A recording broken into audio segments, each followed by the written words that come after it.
Hi guys, இஞ்சி பூண்டு paste வந்து அரைக்கிறதுக்கு வந்து பார்த்தீங்கன்னா இந்த மாதிரி அரைச்சி பாருங்க. டேஸ்ட் வந்து பார்த்தீங்கன்னா அல்டிமேட்டாக இருக்கும். இஞ்சி பூண்டு பேஸ்ட்லேயே வந்து பார்த்தீங்கன்னா பிரியாணி செய்யும் போதெல்லாம் பூண்டு எடுத்துருக்கேன். ஈக்குவலாக கொஞ்சம் கூட பூண்டு இஞ்சி எடுத்துருக்கேன். இஞ்சி எடுத்துருக்கிற அளவுக்கு வந்து பார்த்தீங்கன்னா பூண்டும் வந்து ஈக்குவலாக எடுத்துக்குங்க. அப்படி இல்லைன்னா வந்து பார்த்தீங்கன்னா கொஞ்சம் கூட எடுத்துக்கலாம். நான் வந்து பூண்டை வந்து தோலெல்லாம் உரிக்க மாட்டேன். இப்படி தான் வாஷ் பண்ணி வச்சுருக்கேன். ரெண்டுமே வாஷ் பண்ணி தான் வச்சுருக்கேன்.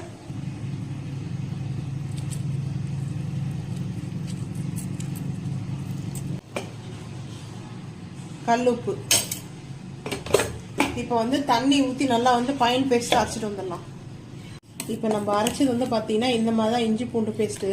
இது வாயில் வந்தது பார்த்தீங்கன்னா இஞ்சி வந்து அதிகமாக இருக்குது இதில். ஸோ அதிலே வந்து போட்டு மிக்ஸ் பண்ணிக்கலாம். இந்த பாட்டிலே வந்து போட்டுக்கலாம்.